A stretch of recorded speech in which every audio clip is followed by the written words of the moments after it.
Hello everyone. In this video we will see about potentiometer, also known as pot or variable resistor. As name suggests, potentiometer is a variable resistor. That is, it have the constant resistance value between these two end terminals.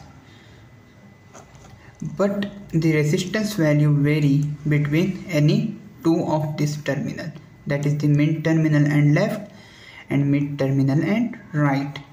So if you want to see the value of potentiometer, that is the maximum resistance the potentiometer can offer, you can find it on back side.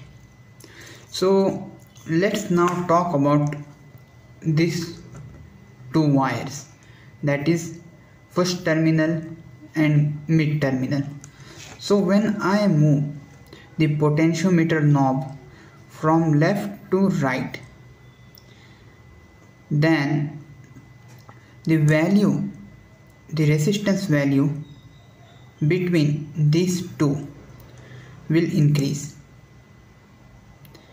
and when I move knob to right to left, in between these two terminals, the resistance value will decrease, and vice versa will happen between these two terminals. I hope you understand the concept of potentiometer. That's it for today's video. Bye.